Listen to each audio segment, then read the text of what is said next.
For this week, we will discuss the history of meditation and psychological benefits of meditation, and we will also expand the length of our daily practice. The turn-of-the-century psychologist William James studied a different form of consciousness, with studies of how nitrous oxide impacted the psyche. This likely began the interest of Western practices researching consciousness and meditation. People have been practicing meditation throughout history, and there are many forms: silent, quiet, moving, guided, etc. For this purpose of this class, we will be focusing on still, silent, and guided. Even before the turn of the century, meditation has been present and documented in the historical record for thousands of years. A rather concise summary of the history of meditation was discussed and reported by Robert Puff as follows. In the Indus Valley, archaeologists discovered evidence of meditation in wall art dating from approximately 5,000 to 3,500 BCE. The images depict people sitting in what many of us would recognize as meditation postures. In other words, the figures sat on the ground with crossed legs, hands resting on their knees, and their eyes slightly narrowed but not completely closed. There are also descriptions of meditation techniques found in Indian scriptures dating back around 3,000 years ago. There are also numerous examples of meditation in both Egyptian and Eastern cultures. As the centuries passed, most of the world's great religions adopted the basic concepts of meditation. Though the methods may vary from culture to culture, people across the globe believe meditation is an essential cornerstone of spiritual development. In fact, all of the major religions have incorporated various forms of meditation in one form or another, particularly in their mystical branches. Yoga and meditation were introduced to the United States early in the 20th century by Swami Vivekananda and popularized by Paramahansa Yogananda. In the 1960s, there was an explosion of interest in meditation fueled by Maharishi Mahesh Yogi, teaching transcendental meditation. In Judaism, there's Kabbalah, which is, in a nutshell, a meditative field of study. The use of meditation in modern Judaism is one of the best-known meditative practices. Islam has two forms of meditation. The more mainstream, that is mentioned in the Quran, is more contemplative meditation and reflective upon the universe.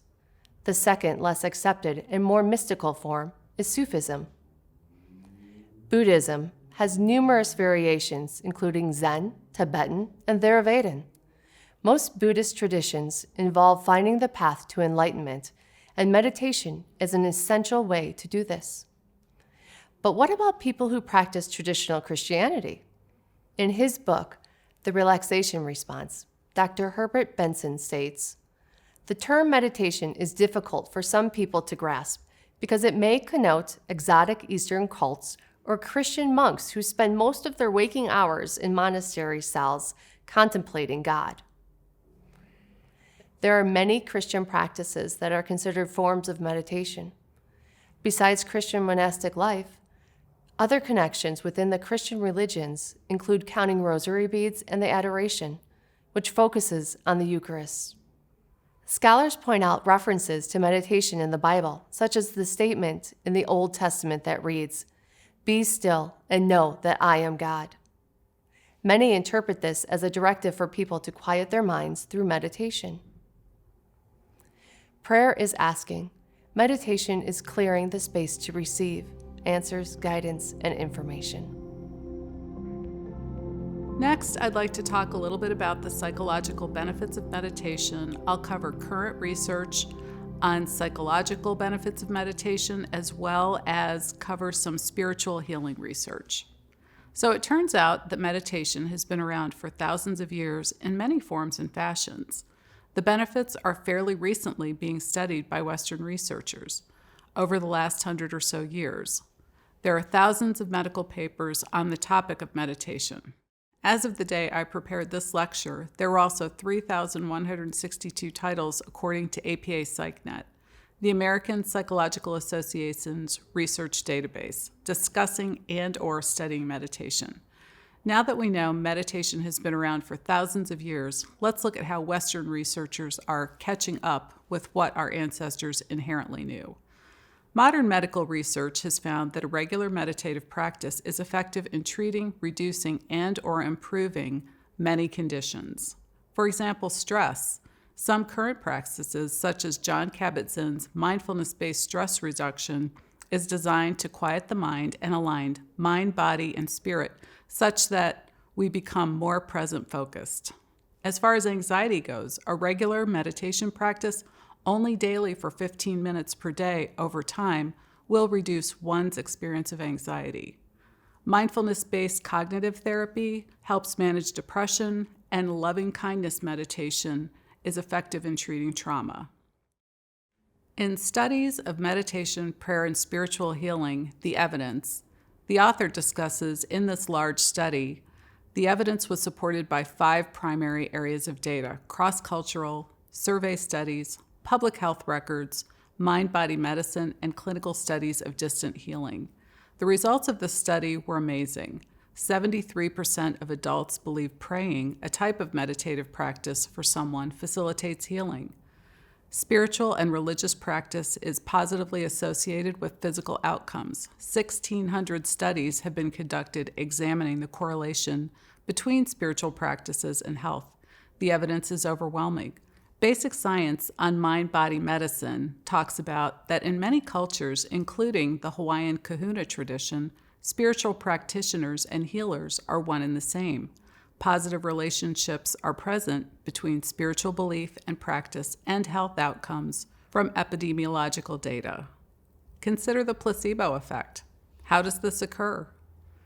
Healing and Consciousness, a book, explores just this.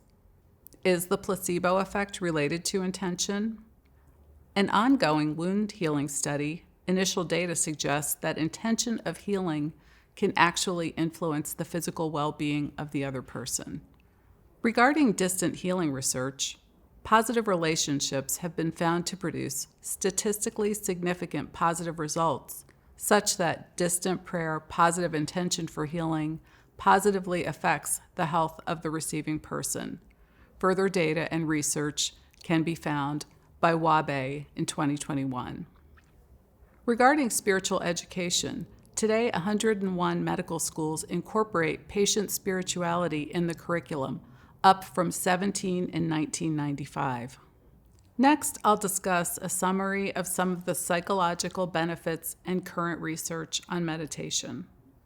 Current research regarding meditation report and discuss the many underpinnings of meditation practice and how it positively impacts brain structures, emotion, relationships, happiness, love, and wisdom.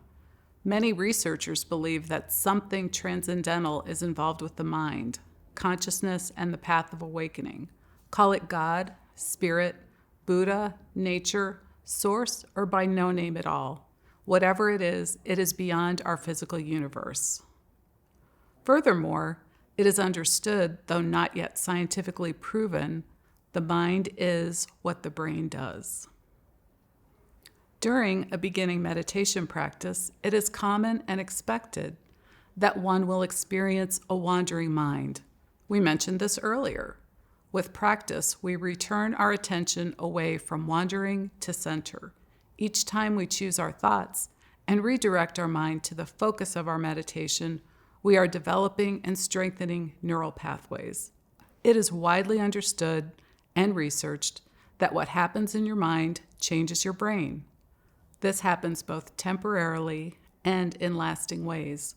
Neurons that fire together wire together. Therefore, an awakening mind means an awakening brain.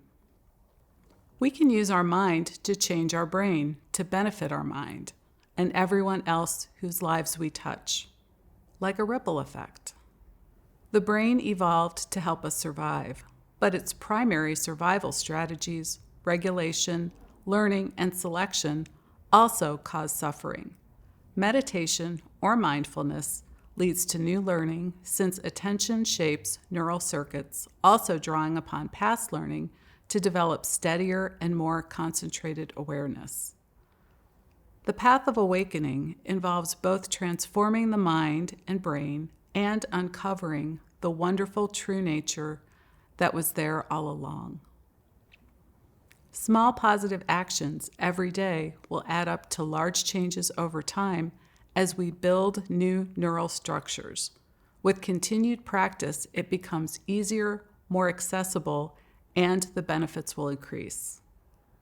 These positive changes we make in our brains and ourselves will also impact the world around us and will help tip the world in a better direction. Although we do not believe that meditation was created to treat mental health issues, it has been shown effective in treating depression, anxiety, and chronic pain as much as medication, and it's free and has no side effects. It has also been shown to help in the treatment of PTSD. Researchers have begun studying the effects of mindfulness meditation practices and training with pre-adolescents. This research identified that a 10-week mindfulness meditation intervention training with participants ranging in age from 7 to 10 years of non-clinical subjects resulted in increases in interhemispheric alpha coherence, also increases in theta, alpha, and beta power in frontal areas, reflecting a lower neurological risk for anxiety development. Further research is suggested. This study is important such that we are now learning that perhaps the earlier in life we begin meditating, there will be long-lasting benefits that continue throughout the lifespan. The data supports this, and further research is recommended. Focused meditation was researched as compared to progressive relaxation with healthy college students, and after a 6-week training program demonstrated evidence that meditation practice reduced emotion dysregulation and correlated with reductions in trait anxiety. This research is important in that focused meditation was compared to progressive muscle relaxation. Specifically, 2 types of meditation were compared to each other to identify which type is most beneficial in treating trait anxiety. This is new, such that much of the previous research was comparing meditation to a control group of non-meditators. We are now studying and learning which specific types of meditations are most effective in treating and/or, I would like to say, helping with specific issues. Trait anxiety is understood as inherent anxiety, whereas state anxiety is situational in nature. Another comparison of 2 types of meditation were studied as to which are most efficacious for treating issues and improving psychological functioning. Mindfulness meditation, as understood in Western society, was compared to tranquil abiding meditation practice. Though both were identified as significant in reducing anxiety symptoms, the authors suggest that tranquil abiding, by its nature, may be more effective in improving concentration as it supports a focused attention model, whereas mindfulness meditation promotes an open-minded mode. So, for example, focused attention is associated with focusing on one's breath, such as with beginning meditators or with an object. According to the authors, open-minded is associated with mindfulness meditation, whereas many facets of the experience are explored in order to be fully present in one's own experience. In a meta-analysis conducted in 2021, and a meta-analysis is the compilation of multiple studies which typically demonstrates the strongest evidence as opposed to an individual study. Data is statistically equalized and statistical analysis is then completed, typically, as I mentioned, resulting in the strongest statistical power and evidence. This study that I'm talking about included 25 peer-reviewed magnetic resonance imaging studies. Mindfulness meditation practice was shown to induce gray matter changes across many brain regions. And this was also discussed earlier by Dr. Massey. And as you may recall, gray matter is where your neurons live. The evidence is clear that meditation has been around for eons. It's not new. And modern researchers are demonstrating statistically significant positive results in both health and well-being outcomes related to meditative practice. A daily meditation practice will support improvement in all the above areas and one's increased experience of living and well-being. This might be a good place to take a pause, get up and move around, and move your body to prepare for our meditation, which follows. And as you recall, repetition is a key to setting your practice. Remember, when meditating, it is normal for your thoughts and mind to wander. And if that happens, notice the thought and return your attention to the breath. With each time that you direct your attention away from your wandering mind, you are creating and laying down new neural connections and pathways which will strengthen your ability to direct your thoughts. What fires together, wires together. For this practice, we will take a couple of deep breaths together to relax our bodies into our space. Actually, at this point, you are really just reminding your body that it is time to meditate. Let's breathe in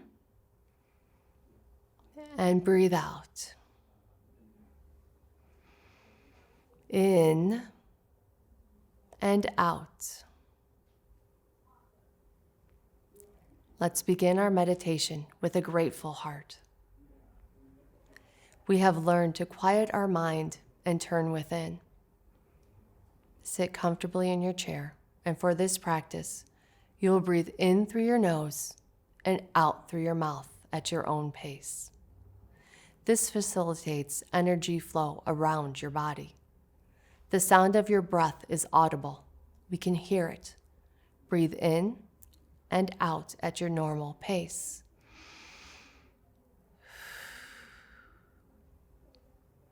Eyes open or closed, your choice. I usually prefer mine closed.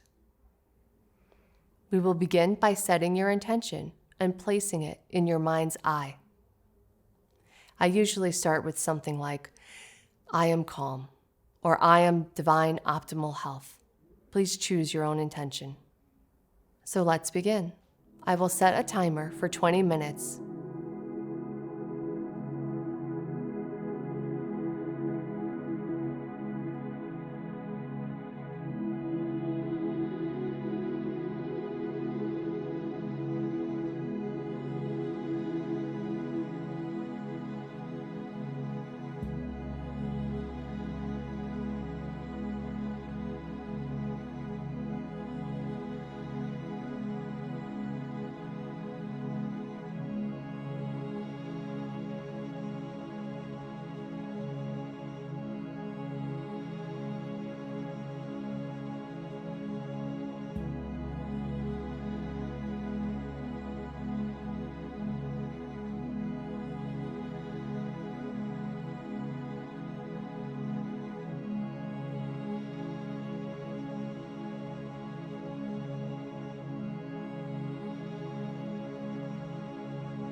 How was that experience?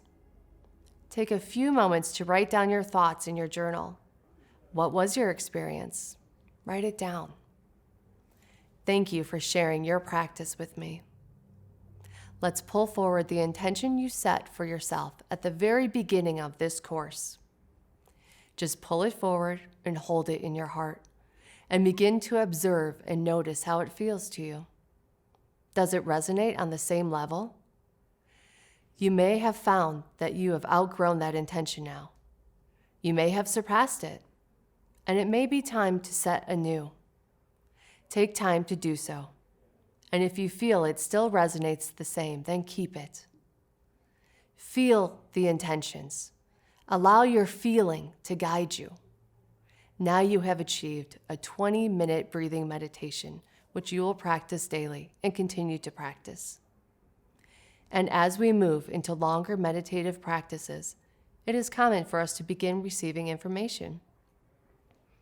This could be an image, a thought, a word, or a sensation. Sometimes we refer to this guidance as channeling. If you feel moved to write down what is received, do so. As you grow in your practice, the guidance grows. This is where you really begin to feel connected. Your true connection shines. Whatever your belief system is or not, meditation will support you to intensify your experience. As you learn to turn within and become more connected with your true self, you will begin to feel and see and know at an expanded level, beyond what most of us believe is even imaginable until we have experienced it ourselves. As we bring the guidance section of Meditation 1 to an end, I want to take this time to thank you for allowing us to partner with you on this amazing and enriching journey. There is a change coming, and part of the beauty and wonder of that is the convergence of science and spirit. We at the Delta Foundation for Spiritual Studies support evidence-based research as one pathway of understanding and accepting information and the knowledge that we all inherently know, that we are spiritual beings in a human body. We are one. We are all connected, and we all have the same potential. For some who are ready, we just need to awaken and remember and practice.